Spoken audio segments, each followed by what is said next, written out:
diferente. Número 6 aqui, ó, bem fácil, número 6. Relê as duas primeiras estrofes, ok? As duas primeiras estrofes são os dois primeiros versos ou os dois primeiros parágrafos, tá? Uma palavra com o mesmo sentido de roçar é destruir. Roçar, destruir. Não combinou. Roçar, tocar. Roçar, cortar. Aí você vai ver o que tá lá, que combina mais, tá? Que tá no texto. Tem que vir aqui no primeiro, ó. Primeiro e segundo parágrafo, tá bom? Então, vamos continuar aqui. Letra B. Que outra palavra da segunda estrofe tem sentido parecido com a de roçar? Você vai ver lá qual é. Bem legal, ó. Faz assim, ó. Você vai ver lá. O que poderá ser feito, letra C agora. O que poderá ser feito se uma folha roçar uma nuvem ou um galho catucar o trovão? Metáforas que são trabalhadas no poema, tá? Justifique sua resposta. Aí você vai colocar aqui o que você acha. Por que disso aí, tá bom? Número 7, aqui embaixo, tá? A gente vai fazer o número 7. Agora releia a terceira estrofe, a terceira, tá? Então, você fez igual a ti, ó. Marcou primeira estrofe, segunda, terceira, quarta, quinta e sexta, para ficar mais fácil, né? A compreensão. E aí, quando pede aqui, você já vai lá, ó. Terceira estrofe, você já sabe qual que é de cara. Que expressão é usada para referir ao Jequitibá? Tem uma expressão lá, que são duas palavras, tá? Diz que o Jequitibá é o que da floresta? Você vai colocar aqui, tá bom? No número 7, número 7 ainda, letra B, né? Aqui em cima, página de número 27, ó. A gente vai pro número 7, tá? Letra B. É dito que o Jequitibá não teme a tempestade. Qual é a ação presente no verso? Qual é a ação? A ação é verbo, né? A tia até falou, a ação é o verbo. Qual é a ação que está sendo empregada aí pelo Jequitibá? Qual é a ação que ela está fazendo? Aí, quando fala a palavra aí, quando fala o verso, né? Ou a frase, né? Ou a oração. Não teme a tempestade. Qual é a ação aí? A ação de... Você vai colocar aqui na letra B, ok? Na letrinha C aqui, ó, letrinha C, né? Pra gente depois ir pro número 8. Porque essa ação, em geral atribuída à pessoa, é associada à árvore? Por que eles colocam isso no texto? Uma ação que tem a ver com pessoa na árvore. Lembra que a tia falou no começo que o poema tem esse diferencial para o poema ficar mais claro, mais entendido, né? Eles usam muita figura de linguagem, coloca sentimentos que estão nas pessoas, nas coisas. Então é sobre isso que você vai falar. Também tem um trechinho aqui no final que fala sobre isso. A gente já vai mostrar daqui a pouco na página de número 28. Inclusive, você vai até copiar no caderno, tá bom? Ó, número 8 agora. A gente vai para número 8. Releia agora a quarta e a quinta estrofe. Ó, já estamos na quarta e na quinta. Qual é o sentido de obstinação nesse poema? Ou seja, por que o Jequitibá é obstinado? Que palavra é essa? Qual é o sentido? Para isso, você vai precisar do seu dicionário, tá? Não esqueça, para saber o que significa obstinar, ou obstinação, né? O que é isso? Aí você vai saber por que fala sobre o Jequitibá ser obstinado, ok? Bem legal essa palavra, eu gosto dessa palavra obstinado, tá? Obstinação é uma qualidade comum atribuída a pessoas ou à natureza? Como eu te falei, o poema é diferente, trabalha muito sentimentos ou ações que as pessoas têm, eles fazem isso na natureza. Coloca o peixe falou, o coelho conversou, e o coelho sorriu e depois gemeu. Então são ações, né, que estão no ser humano, na pessoa, e eles colocam nos animais para dar vida ao poema, tá bom? Dar sentido ao texto. Então vamos lá.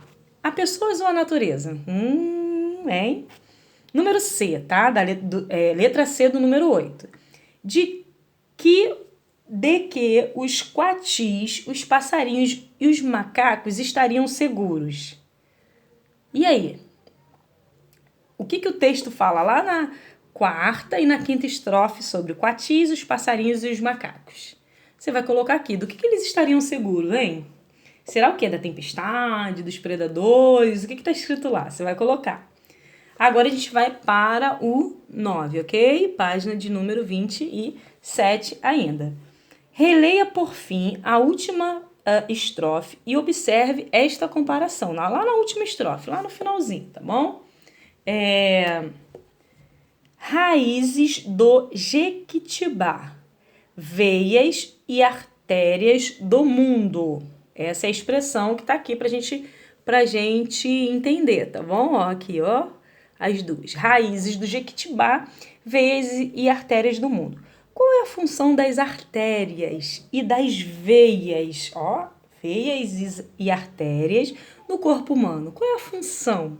E aí ciências, né? A gente já trabalhou sobre isso, já viu isso em ciências.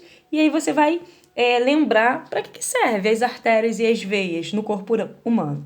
Se necessário, faça uma pesquisa antes de responder, tá bom? Pode pesquisar lá no dicionário a palavra artéria, pode pesquisar no dicionário a palavra veia, ok? Letra B. Por que as raízes são comparadas veias e artérias? Aí você vai marcar aqui, vai escolher, ó. Ela faz a pergunta na letra B e tem a opção de você marcar aqui. Primeiro, para deixar evidente a importância da árvore para a vida, para dizer que a árvore sangra, para convencer o leitor a não cortar a árvore, o que fala? Qual é o sentido deles falarem sobre veias e artérias para a árvore? Você vai marcar aí, mas é baseado na última estrofe, tá bom? Não esquece disso. Vamos virar a página, né? Vamos para a última página da atividade de hoje, que é a página de número 28, tá bom? Ó, página de número 28 aqui, tem uma coisa legal aqui que é para você desenhar. E aqui, ó, linguagem, ó, poética. Essa parte aqui a gente sempre vai copiar no caderno, tá bom? Mas vamos ver o que tem que fazer aqui em cima, que tipo de desenho e que tipo de resposta você tem que dar aqui em cima. Ó, primeiro você vai responder. Você conhecia o Jequitibá?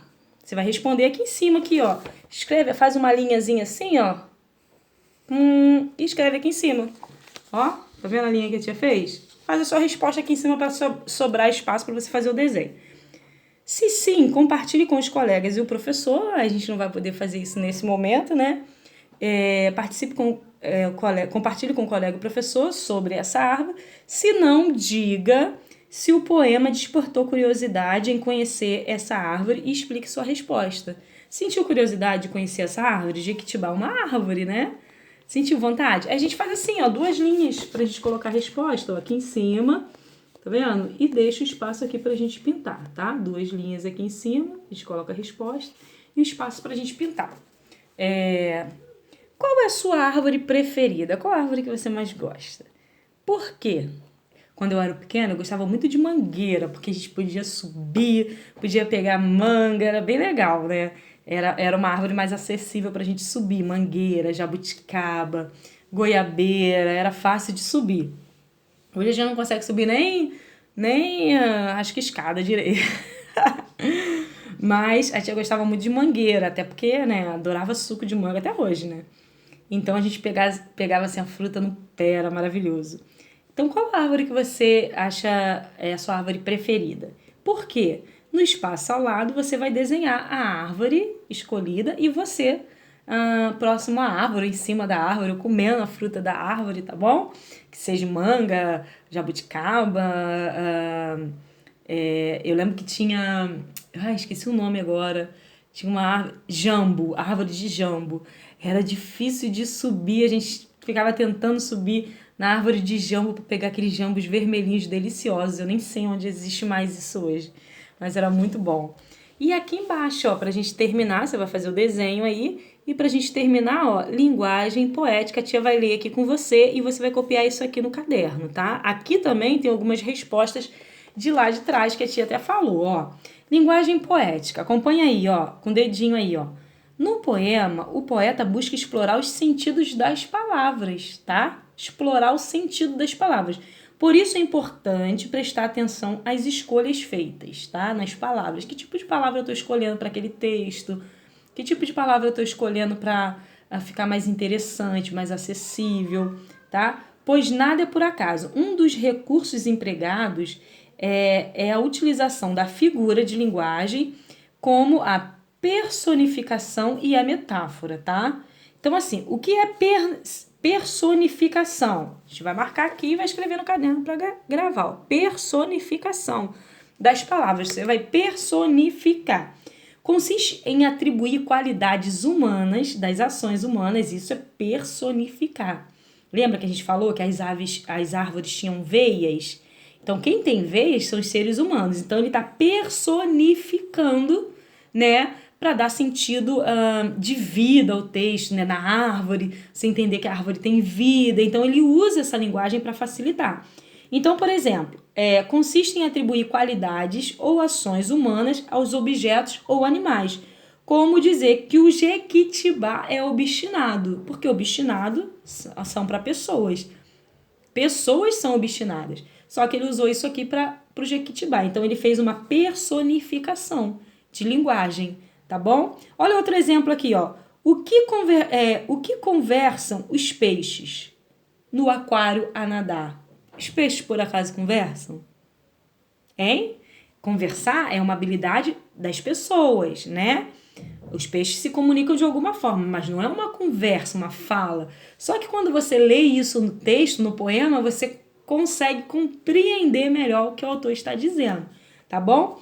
A outra figura aí de linguagem que a gente tem, ó, é a metáfora. A gente usa muito metáfora, tá vendo aqui, ó, metáfora? Você vai copiar também no caderno, tá?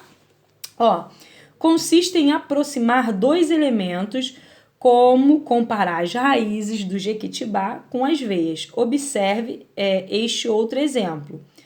O silêncio é um rio de muitos barulhos, ok? Então, ele faz essa junção de duas palavras, tá? Uma metáfora, para você compreender. Ele disse que, né, o silêncio do rio. O rio faz silêncio, gente? Silêncio é uma característica humana, né? Que a gente precisa de silêncio. A tia precisa de silêncio aqui para poder fazer as aulas, né? Então, assim, silêncio é uma coisa que a gente precisa. Aí ele fala que o rio faz silêncio, né? E aí depois ele fala que faz muito barulho, né? De muito barulho, o silêncio que ele faz. Então, eles usam essas palavras para poder a gente compreender melhor o texto, tá bom? Então, olha só, estamos terminando, né? Daqui a pouco a tia vai colocar a correção aí para vocês, tá bom? Dessas atividades, ó. Um grande beijo, tá? A tia tá com muita saudade. Que Deus possa abençoar vocês, que em breve nós possamos estar juntos e até a próxima aula, tá bom?